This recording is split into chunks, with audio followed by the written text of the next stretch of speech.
Patay ang isang binatilyong kasasabak pa lang sa pag-iensayo sa sailing. Nalunod ang estudyante na maligo raw siya sa dagat pagkatapos ng ensayo. Nakatutok si Tina Paganiban Perez. Ang pangarap ni Clarence John Sanchez na matutong mag-sailing ang naging dahilan na maagang pagkamatay ng 14 na taong gulang na estudyante.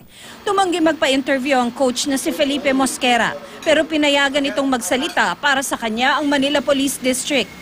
Ayon sa Manila Police District, unang araw ng training ni Clarence sa ilalim ni Coach Felipe Mosquera ng Philippine Sailing Association nitong February 28, 2:30 ng hapon. Pagkatapos ng training, nangyari ang hindi inaasahan. Actually, tapos na yung practice nila dito eh.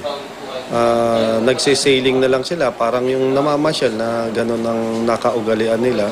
Tapos biglang tumalon tong bata for unknown reason. Ayun na, sumigaw na sila, yung ibang witness natin dito, yung ibang kasama, sumigaw na may nalulunod.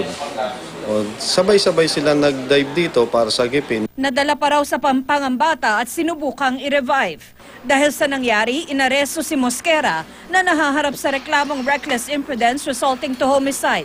Aminado raw ang coach na walang pahintulot na magulang ang bata para sa training. Siyempre, nangihinayang siya. Unang-una, bihira sa bata yung ganyan na yung merong puso para matuto sa ganyang klaseng sports.